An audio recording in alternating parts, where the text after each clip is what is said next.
Halo semuanya, kembali lagi dengan channel video Bekesah. Baiklah teman-teman sekalian, pada kesempatan kali ini aku akan mencoba untuk menjawab pertanyaan terkait dengan pemberkasan CPNS tahun 2021 teman-teman ya.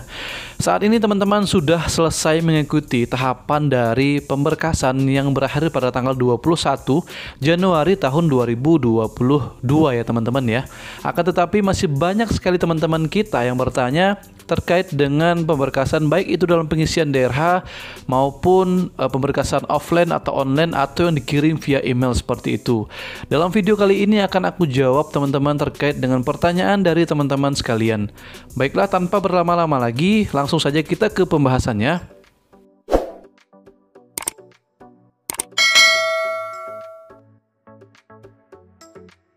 Yang pertama itu adalah, Kak, saya salah upload, jadi isi tempat unggahan pengalaman kerja ada file DRH, sedangkan saya tidak punya pengalaman kerja. Bagaimana mengatasinya agar tempat unggahan pengalaman kerja jadi kosong lagi? Nah, terkait dengan pertanyaan ini ya teman-teman ya, di sini sebelumnya sudah saya jelaskan teman-teman di video yang sebelumnya. Jadi kalau misalkan di pengalaman kerja kita tidak memiliki pengalaman kerja, maka dikosongkan saja, jangan sampai diupload ya teman-teman ya. Nah, kalau misalkan dengan kasus ini, Kak, saya upload jadi isi tempat unggahan pengalaman kerja ada file DRH, sedangkan saya tidak punya pengalaman kerja. Bagaimana mengatasinya agar tempat unggahan pengalaman kerja jadi kosong lagi? Terkait dengan ini silahkan untuk dikonfirmasi ke pihak BKD ya teman-teman ya, karena memang saat ini teman-teman tidak memiliki pengalaman kerja. Jadi jangan sampai untuk ditulis atau diisi pengalaman kerjanya, apalagi mengunggah ya teman-teman ya, mengunggah file pengalaman kerja. Karena kalau misalkan tidak ada ya sudah, kita tidak perlu untuk mengisi di pengalaman kerja, kecuali kita memang betul-betul memiliki pengalaman kerja seperti itu. Ada juga pertanyaan, Bang, kalau misalkan tidak linear tuh seperti gimana? Misalkan kita bekerja di instansi A, akan tetapi sebelum itu kita bekerja di perusahaan. Nah, ini tergantung dengan kebijakan dari BKD itu lagi teman-teman. Kebijakan instansi teman-teman masing-masing. Apakah pengalaman kerja teman-teman akan masuk ke dalam gaji berkala atau tidak, seperti itu. Kita akan langsung ke pertanyaan yang selanjutnya. Bang, Pemkap kami cuma minta berkas lewat email, apakah tetap ada pemberkasan offline?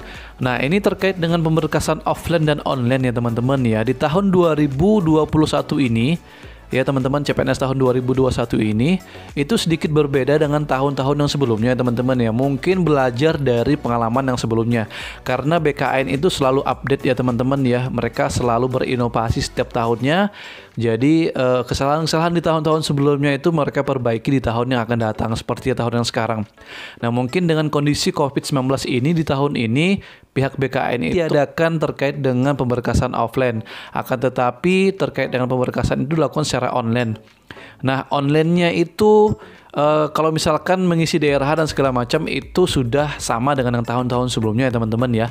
Nah, akan tetapi berkas yang kita kumpul ke instansi itu kan biasanya kita harus datang dulu ke BKD, mengantarnya langsung atau mengirim via pos.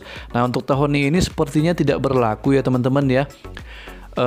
Ada beberapa juga teman-teman kita yang komentar, katanya terkait dengan pemberkasan itu langsung dari pihak instansi masing-masing itu meminta untuk di email saja, seperti itu. Ada beberapa daerah juga itu yang mengatakan bahwa pemberkasan offline itu setelah pembagian SK. Jadi setelah pembagian SK nanti teman-teman akan diminta untuk mengumpulkan semua berkas-berkas yang telah teman-teman upload, baik itu di data perorangan maupun di daftar riwayat hidup.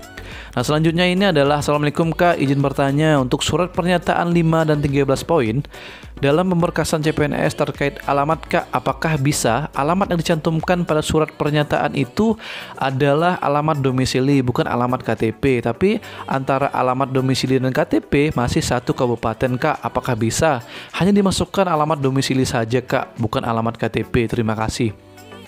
Nah, terkait dengan pertanyaan ini itu jawabannya adalah bisa ya teman-teman. Jadi tidak salah.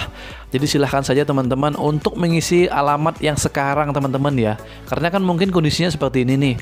Kita untuk KTP-nya mungkin masih alamat yang orang tua ya, di alam orang tua. Tetapi saat ini kita sudah pindah nih, atau kita saat ini sudah berdomisili untuk mendekati kantor kita, seperti itu.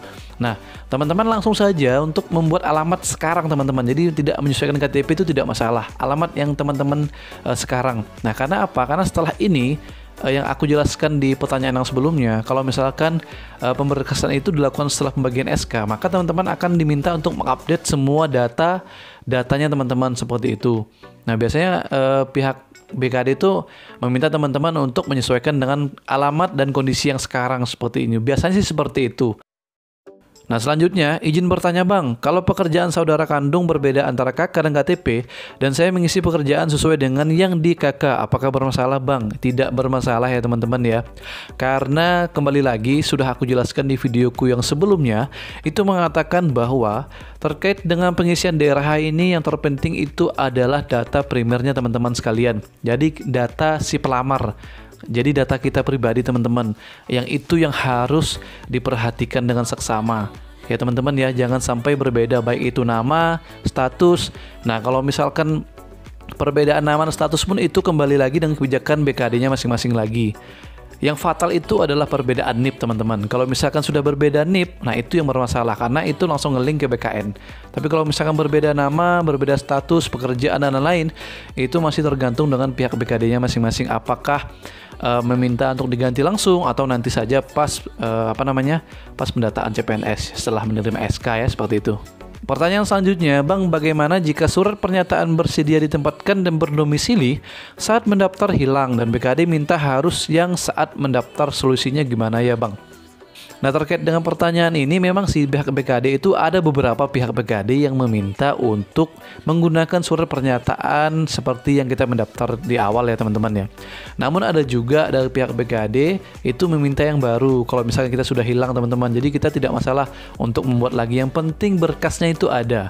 Nah kalau pengalaman saya waktu itu, saya juga sama teman-teman hilang juga surat pernyataan ini, malahan dua-duanya hilang karena jarak antara administrasi dengan pemberkasan itu kan sangat jauh sekali ya kita ya, karena bentrok dengan COVID-19. Jadi berkasnya itu sudah hilang. Jadi saya tidak lagi konsultasi dengan pihak BKD, saya langsung buat saja yang baru terkait dengan surat pernyataan ini. Saya langsung buat yang baru dan saya upload lagi ke DRH, dan setelah itu saya kumpul ke BKD dan itu tidak bermasalah. Nah kalau misalkan dengan pertanyaan yang ini dari pihak BKD minta harus yang saat mendaftar, ini langsung sampaikan saja teman-teman. Kalau misalkan berkas kita sudah hilang, saya sudah berusaha untuk mencari karena memang tidak ada.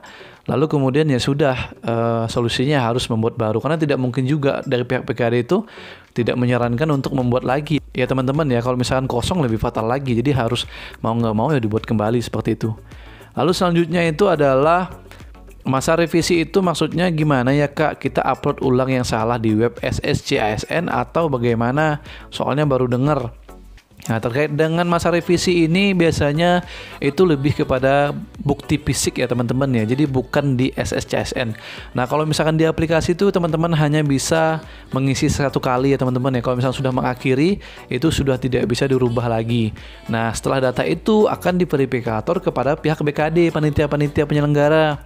Nah setelah verifikator ternyata ada yang salah, ada yang tidak sesuai antara data dan bukti fisik. Nah maka dari itu nanti dari pihak BKD itu akan bertanya atau dinotif teman-teman sekalian, untuk teman-teman akan dihubungi oleh pihak BKD, tolong untuk dilengkapi berkas A, tolong untuk dilengkapi berkas B, seperti itu. Nah jadi bukti fisiknya ya teman-teman ya, jadi bukan mengisi kembali di DRH, seperti itulah. Nah mungkin segitu ya teman-teman ya terkait dengan pembahasan dari menjawab pertanyaan untuk CPNS tahun 2021. Aku juga kaget ya teman-teman ya, setelah masa pemberkasan ini ternyata masih banyak sekali teman-teman peserta yang sudah mengakhiri dan salah mengisi DRH. Padahal di video-videoku yang sebelum itu aku sudah menjelaskan untuk lebih teliti, berhati-hati kalau misalkan mengisi DRH, karena itu akan menambah pekerjaan dari pihak BK. Dan biasanya waktu pemberkasan itu akan ditambah, jadi itu akan berpengaruh kepada jadwal pembagian SK, jadwal SPMT dan lain-lain seperti itu.